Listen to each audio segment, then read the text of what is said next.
నమస్తే, welcome to prime 9 news straight question. రాష్ట్ర విభజన జరిగిన తర్వాత రెండో సార్వత్రిక ఎన్నిక తెలంగాణ శకం అయిపోయింది. తెలంగాణ ఎన్నికలు పూర్తి అయిపోయినాయి. ఇప్పుడు వేడిగా కరెక్ట్గా మళ్ళీ ట్రయాంగిల్ లవ్ స్టోరీ లాగా మళ్ళీ 3 పార్టీలు ఆంధ్రప్రదేశ్లో హోరాహోరీగా పోరాడబోతున్నాయి. ఈ నేపథ్యంలో గతంలో స్వల్పమైనటువంటి సీట్లతో తక్కువ సీట్లు తెచ్చుకొని అతి స్వల్ప మెజార్టీతో తెలుగుదేశం పార్టీ గెలిచింది. ఓవరాల్గా ఓట్ షేర్ చూసుకుంటే కేవలం 5 లక్షల ఓట్లు మాత్రమే తెలుగుదేశం పార్టీ ఆధిక్యం సంపాదించింది. ఈ నేపథ్యంలో మళ్ళీ జనసేన పార్టీ కూడా వచ్చింది. ఇప్పుడు మళ్ళీ ఎన్నికల నోటిఫికేషన్ వచ్చేసింది.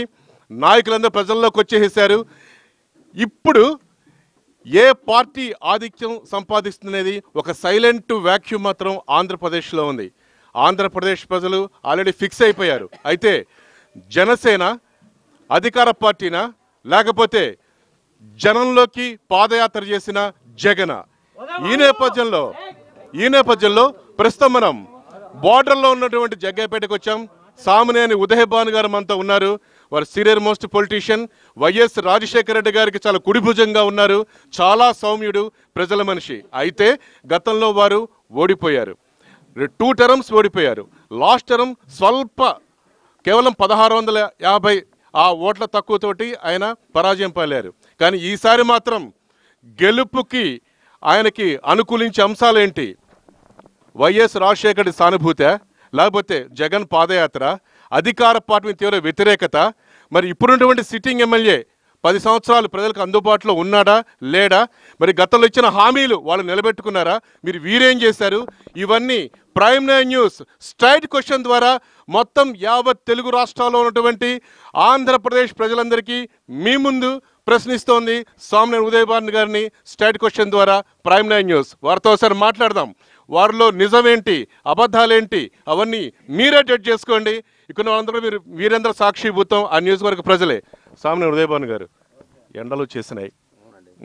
అసలు ఫస్ట్ ఫేజ్లో ఎలక్షన్స్ వచ్చేసినాయి. ఎవరు ఎక్స్పెక్ట్ చేయలేదు.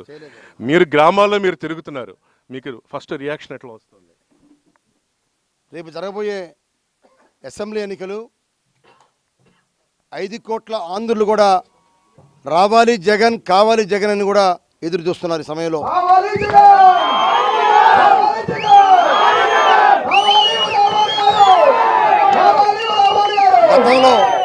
గతంలో పనిచేసిన చంద్రబాబు నాయుడు ప్రభుత్వంలో ప్రజా వ్యతిరేక నిర్ణయాలు, సంక్షేమ కార్యక్రమాలు, అభివృద్ధి కార్యక్రమాలు అన్నీ కూడా పచ్చ చొక్కా వాళ్ళకే పరిమితమైనవి. కేవలం జన్మభూమి కమిటీ చెప్పిన వాళ్ళకే ఇచ్చారు తప్ప సామాన్య ప్రజానికానికి ఎవరికి ఇవ్వాల. గతంలో రాజశేఖర రెడ్డి గారి పరిపాలనలో ప్రజలందరికీ కూడా లబ్ధి చేకూరేది. గడప గడపకి కూడా అన్ని కార్యక్రమాలు నెరవేరేవి. ఇవాళ ప్రభుత్వం అవినీతి ప్రభుత్వం. చంద్రబాబే అవినీతి. చంద్రబాబు వస్తేనే కరువు వస్తుంది. చంద్రబాబు కరువు కవల పిల్లలు.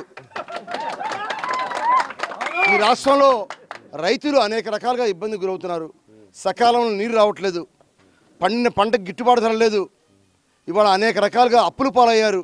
మున్నేరు డ్యామ్ పరిస్థితి ఏంటండి మీకు సంబంధించి? ఇవాళ మునేరు డ్యాము ఆనాడు దివంగత ముఖ్యమంత్రి రాజశేఖర రెడ్డి గారు పల్లెపాటలో 2004లోనే మొట్టమొదటి కార్యక్రమం ఆనాడు శంకుస్థాపన చేశారు. ఇవాళకి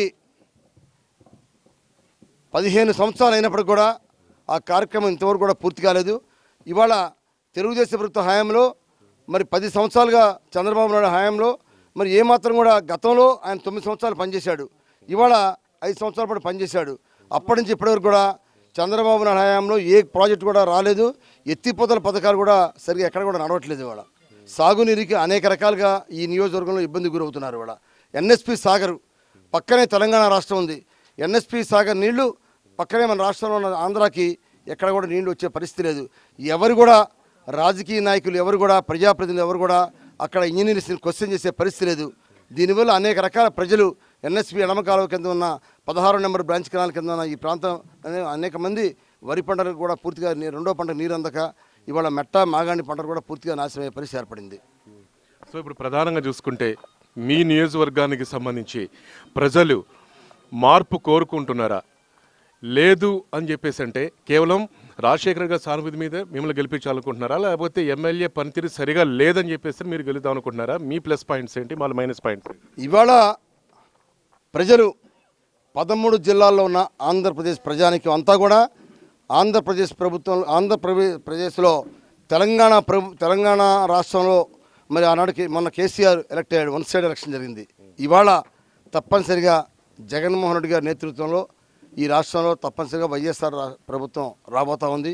ఇవాళ వైఎస్ఆర్ పార్టీ అధికారం రాబోతా ఉంది. ఇవాళ పరిపాలిస్తున్న ముఖ్యమంత్రి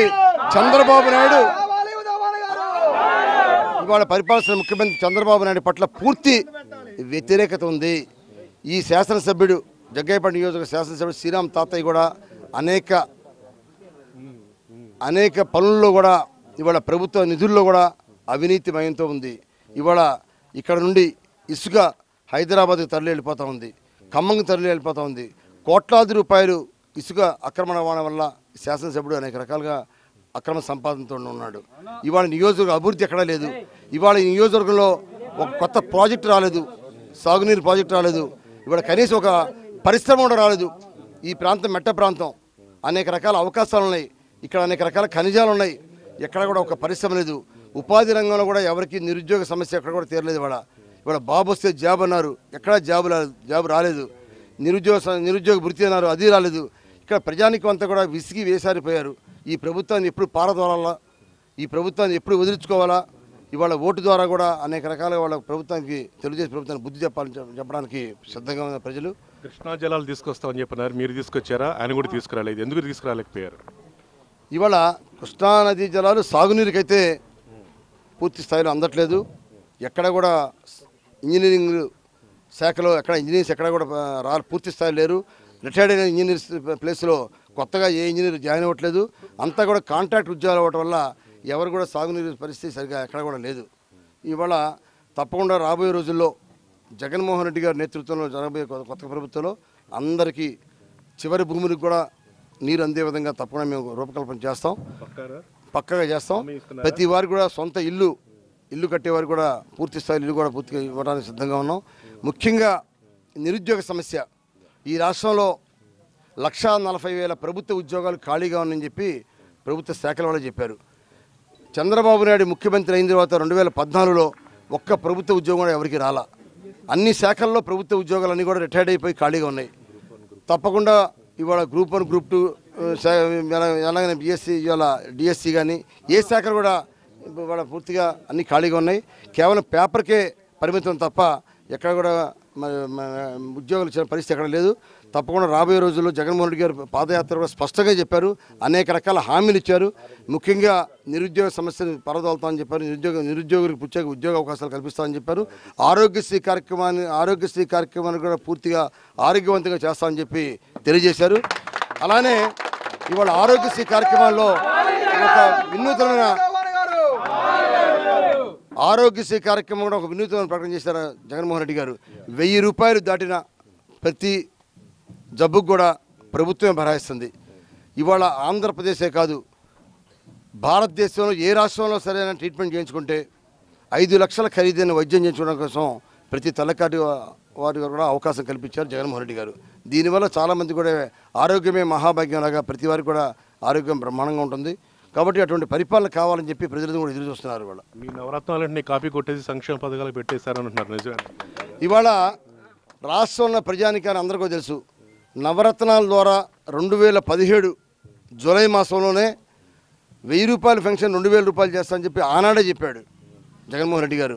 దాన్ని కాపీ కొట్టి ఎన్నికల ముందు ఇంకా 3 మాసాల్లో ఎన్నికలు వస్తాయని చెప్పి తెలిసి చంద్రబాబు నాయుడు ఏదైతే జగన్మోహన్ రెడ్డి గారు సంవత్సరం 8 మాసాల క్రితం చెప్పిన 2000 పథకాన్ని కాపీ కొట్టి ఇవాళ ఆ 2000 రూపాయలు ఇవ్వలేకపోతే నేను ముఖ్యమంత్రి కాలేమని చెప్పి భయంతో ఇవాళ జగన్మోహన్ రెడ్డి గారు చేసి ఏదైతే కార్యక్రమాలు చేశారో దాన్నే 2000 రూపాయలు ఆయన కూడా అమలు చేశారు. దాన్ని జగన్మోహన్ రెడ్డి గారు గుర్తించి ఇవాళ నేను చెప్పిన కార్యక్రమాన్ని ఆయన చేశారు. కాబట్టి అవసరమైతే 2000 రూపాయల నుండి 3000 రూపాయల దాకా నేను తీసుకెళ్తానని చెప్పి ఆయన చెప్పారు. దానివల్ల ప్రజానికి అంతా బ్రహ్మాండంగా సంతోషంగా ఉన్నారు. అలానే అక్క చెల్లెలకి, డోక్రా మహిళలకి చంద్రబాబు నాయుడు ఏదైతే మోసం చేశాడో, డోక్రా బాకీలు అన్నీ రద్దు అని చెప్పాడో కానీ రద్దు చేయలే. 4 సంవత్సరాల 9 మాసాల దాకా రద్దు చేయాల. 2 మాసాల్లో 3 మాసాలు ఎన్నికలు జరుగుతాయి కానీ మళ్ళీ వాళ్ళ పసుపు కుంకుమ అని చెప్పి ఇవాళ 10,000 రూపాయలు చెక్కులు ఇచ్చాడు. దీన్ని ఒక రకంగా మీరు నైతిక విజయం సాధించేసినట్లేనా?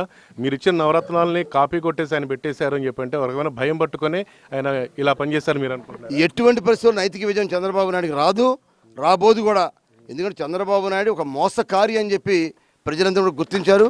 కాబట్టి ఏదైనా సరే అంతిమ నైతిక విజయం, అంతిమ విజయం జగన్మోహన్ రెడ్డి గారికి. ఈ రాష్ట్రంలో పరిపాలించే సత్తా, దమ్ము, ధైర్యం ఉంది ఒక జగన్మోహన్ రెడ్డి గారికి అని చెప్పి రాష్ట్ర ప్రజానికంతా కూడా గుర్తించారు. 100% కూడా రాబోయే రోజుల్లో వైఎస్ఆర్ పార్టీ అధికారంలోకి వస్తుంది. రాజ్యాన్న రాజ్యం ఈ రాష్ట్రానికి రాబోతా ఉందని చెప్పి కూడా తెలియజేస్తున్నాను. అయితే మీ ముందే కొన్ని ప్రశ్నలు. 10 సంవత్సరాల నుంచి స్థానిక 10 సంవత్సరాల నుంచి అందరు వింటున్నారా? ఇప్పుడు మీ సార్ ఇక్కడ ఉన్నారు కదా, వారు మీకు ఎప్పుడన్నా అందుబాటులో వచ్చారా, ఉన్నారా, కలుస్తున్నారా మిమ్మల్ని? ఎవరు కలుస్తుంది? మరి స్థానిక ఎమ్మెల్యే నిజం చెప్పండి. ఆయన ముందు నేను చెప్తున్నారా, అబద్ధం చెప్తున్నారా? ఆయన ముందే చెప్తున్నారా? జన్మభూమి ఎవరు ఒకసారి రా, చెప్పు. జన్మభూమి కమిటీ వాళ్ళే కనపడతారు సార్. ఇక్కడ ఫంక్షన్ రావాలన్నా మేము కాపు కార్పొరేషన్ సార్, నేను కాపు సార్. చంద్రబాబు నాయుడు గారు కాపు కార్పొరేషన్ అని చెప్పేసి పెట్టాడు. అది 2 లక్షలు, 1 లక్ష రూపాయలు ఇస్తా అన్నారు. అది ఇవ్వాలంటే జన్మభూమి కమిటీ సంతకాలు ఉండాలంట, లేకపోతే రావంట. అసలు ఆయన సీఎం సార్. 1 లక్ష రూపాయలు మేము బ్యాంకులో కడితే మేము లోన్ ఎందుకు పెట్టుకుంటాం సార్? మాగాడు ఉండాలి, 1 లక్ష కడతాను అక్కడ. ఇప్పుడు 1 లక్ష రూపాయలు డిపాజిట్ చేస్తే 1 లక్ష ఇస్తారంట. ఆ 1 లక్ష ఉంటే ఆయన కాడికి ఎందుకు వెళ్తాం సార్ మేము? సార్ చెప్పింది ఎక్కడ కలిపారు సార్? ఎక్కడ కలిపారు సార్? లేదు, మీకు తెలుసు కదా సార్ కలిపింది. ఎలక్షన్లు వచ్చేటప్పుడు మాత్రం అన్ని కులాలని ఎస్సీలు గానే చేస్తాడు. అవసరమైతే రెడ్డిస్ని కూడా ఎస్సీలో జాయిన్ చేస్తా అంటాడు. అందులో మొహమాటం లేదు సార్. కాకపోతే ఆ తర్వాత కదా వృద్ధాప్య పెన్షన్ 2,000 ఇస్తున్నారు, పసుపు కుంకుమ ఇస్తున్నారు, డ్వాక్రా నోఫెల్ ఇస్తున్నారు, చిన్నకారు రైతులకు కేంద్ర ప్రభుత్వం 6,000తో కలిపి ఇంకో 9,000 ఎక్స్ట్రా యాడ్ చేసి సార్. ఇవన్నీ చెప్పడానికి అన్ని చెబుతారు సార్. ఇప్పుడు మీరు అన్నట్టు పెన్షన్ 2,000 ఇస్తున్నారు సార్. వేరేలా అనుకోమాకండి. తెలంగాణలో క్వార్టర్ ముందు 120 రూపాయలు, ఇక్కడ 135 రూపాయలు. 2 నెలల నుంచి మా ఈ డబ్బులన్నీ పోగు చేసి ఆ పెన్షన్ ఇస్తున్నాడు. అర్థమైందా? అది కొడుకుల దగ్గర తీసుకొని పిల్లలకి ఇస్తున్నారు. మీకు తెలియట్లేదు సార్ అదంతా ఎలా ఇస్తున్నారు. తెలంగాణలో 120 రూపాయల ముందు, ఇక్కడ 135, 15 రూపాయలు క్వార్టర్ తీసుకుంటున్నారు. ఆ డబ్బులు పెట్టి పెన్షన్లు ఇస్తున్నారు. అది అందరికి కాదండి, అది అందరికి కూడా కాదు. జన్మభూమి కమిటీ నంబర్లు ఉండాలి. పచ్చ చొక్కా వాళ్ళకే, నిజమైన అర్హులకు ఎవరికి రావట్లేదు. పచ్చ చొక్కా వెళ్తే పని అయిపోతుంది. అలా పోం కదండి. రాజశేఖర్ రెడ్డి గారు మా భాను గారు ఏ టైంలో ఏ ఆపద వచ్చినా సరే ఒక ఫోన్ చేస్తే వస్తారు. పక్కా కలుస్తారా? ఒక్క విషయం, మీరు 10 సంవత్సరాల క్రితం పోసంపల్లి వచ్చారా? ఆ గౌరవారం నుంచి పోసంపల్లి వచ్చే రోడ్డు చూడండి. భానుగారు గెలిచినప్పుడు వేయించారండి రోడ్డు. 10 సంవత్సరాలు భానుగారు లేదు, ఇంతవరకు ఆ రోడ్డు లేదు మాకు ఇక్కడ. ఎందుకు ఓడగొట్టారు మీరు? సార్ మేము ఓడగొడతాం కాదు. అక్కడ ఏం జరిగిందంటే సార్, అక్కడ వాళ్ళు రుణమాఫీ అని ఒక తప్పుడు అబద్ధం చెప్పాడండి. రుణమాఫీ ఒకటి, కాపులను బీసీలో చేరుస్తానని చెప్పాడు. నేను పక్కా కాపండి. మమ్మల్ని ఎక్కడ బీసీలో జాయిన్ చేసిందండి? ముద్రగడ పద్మనాభం గారు అడిగితే రైలు దాఖలు పెట్టించి ఆయన మీరే చేశారని చెప్తున్నాడు మమ్మల్ని. ఏం చేయాలండి మేము? రుణమాఫీ చేయలేదా మీకు చంద్రబాబు? ఎవరికి రుణమాఫీ చేయలేదా మీకు? ఎవరికి ఊళ్ళో రాలేదా? మీ సార్ని చూసి అబద్ధం చెప్తున్నారు, నిజం చెప్పండి. ఇంకా 2 ట్రిప్పులు రావాలా? 3 ట్రిప్పులు వేసాడు, ఇంకా 2 ట్రిప్పులు రావాలి. ఒక్కొక్క నెంబర్కి 70,000 చొప్పున రావాలా. తర్వాత మా ఎమ్మెల్యే, ఇప్పుడు ఉన్న ఎమ్మెల్యే ఎంత అసమర్థులు అంటే, మేము తెలంగాణకి 8 కిలోమీటర్ల దూరంలో ఉన్నాం. 8 కిలోమీటర్ల దూరం దాకా ఈ 8 కిలోమీటర్ల దూరం ఎన్ఎస్పి కుడికి ఎడమ కాలువ నీళ్ళు వస్తున్నాయి. మాకు 8 కిలోమీటర్ నీళ్ళు రావటంలా. ఈ 8 కిలో ఆయన ఎంత అసమర్థులు అంటే ఎమ్మెల్యే, లేకపోతే ఈ 8 కిలోమీటర్లు కూడా చెప్పలేక తెలంగాణ వాళ్ళకి మా పంటలన్నీ నాశనం అయిపోయి, పంటగా బోర్లు పడక, రైతు వారీగా రేట్లు లేక ఈ 1,000 రూపాయలు అన్నీ ఇస్తున్నాడు. ఆ 1,000 రూపాయలు అన్నీ కూడా జగన్మోహన్ రెడ్డి గారు రైతుకి ఇస్తానని చెప్పి, రైతు భరోసా అని చెప్పి మనిషికి 1,000 రూపాయలు వేసిన. 1,000 అది కొంతమందికి వచ్చినాయి, కొంతమంది వల్ల అసలు రేట్లు లేవు. ఆయన ఇచ్చే బదులు మిరపకాయలు ఉంటాయి, 10,000 రూపాయలు చేయొచ్చు. కందుల బస్తా ఉంది 4000 చేయొచ్చు, వడ్ల బస్తా ఉంది 2000 చేయొచ్చు. ఇవాళ వడ్ల బస్తా కళ్ళంలో 1200 అమ్ముతుంది. మిరపకాయలు మొత్తం తెల్లబడిపోయి 5000, 4000 అమ్ముతున్నాయి. ఆ 1000 రూపాయలు ఇచ్చే బదులు అవి రేట్లు పెంచగలిగితే రైతు మొత్తం రైట్ ఎందుకు ఇంత వ్యతిరేకత వచ్చింది మీరే చూశారు. మీ కళ్ళ ముందే ప్రైమ్ నైన్ న్యూస్ ముందే ఇది వాళ్ళ మనసులో నుంచి వచ్చింది. నేను అందుకే టెస్ట్ చేస్తాను, మీరు ఏమైనా చెప్పించారా ఏమని చెప్పించారా అని చెప్పని. మీకు ముందుగా నాకు చెప్పారా చెప్పమని ఏమన్నా?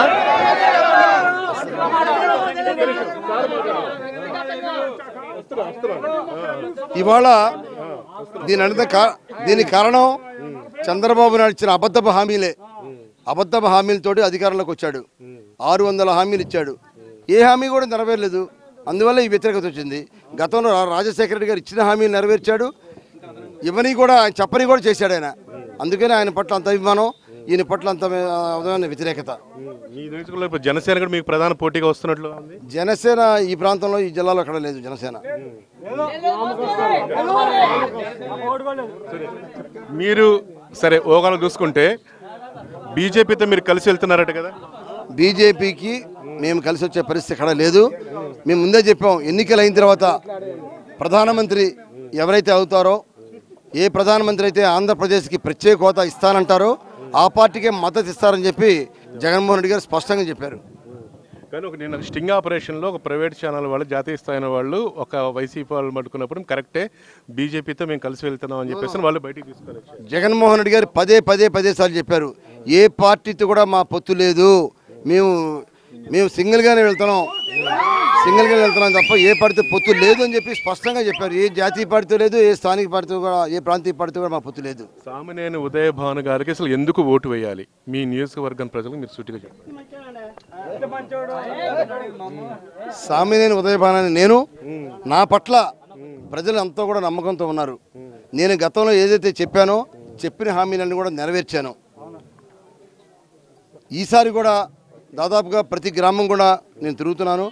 గ్రామాల్లో ఉన్న అనేక రకాల పరిస్థితుల ప్రభావాలను బట్టి ఏ గ్రామంలో ఏదైతే అధిక సమస్య ఉందో ఆ సమస్య పట్ల ప్రజలు ఏదైతే ఇబ్బంది గురవుతున్నారో దాన్ని బట్టి నేను హామీలు ఇస్తున్నాను. తప్పకుండా ఇచ్చిన హామీలు 100% నెరవేర్చే పరిస్థితి నేను ఉన్నాను. దాన్ని బట్టే నా మీద ప్రజలు ఆ విధంగా అభిమానంగా ఉన్నారు. జగ్గాయిపేటకి ఎప్పటి నుంచో రైల్వే లైన్ అనేది ఒక కళ, దాని గురించి మీరేం చెప్తారు? జగ్గాయిపేటకి రైల్వే లైన్ వేసి ఇవాళకి 20 సంవత్సరాలు పైగా అయింది. ఈరోజు కూడా ప్యాసింజర్ లైన్ లేదు. ఇవాళ ప్యాసింజర్ రైలు కావాలని చెప్పి ఇవాళ ప్రజలందరూ కూడా ఎదురు చూస్తున్నారు. దాదాపుగా మిర్యాలగూడ దగ్గర, జాన్పాడు దగ్గర కొంత గ్యాప్ ఉంది. ఆ ట్రాక్ కూడా పూర్తి అయిపోయింది.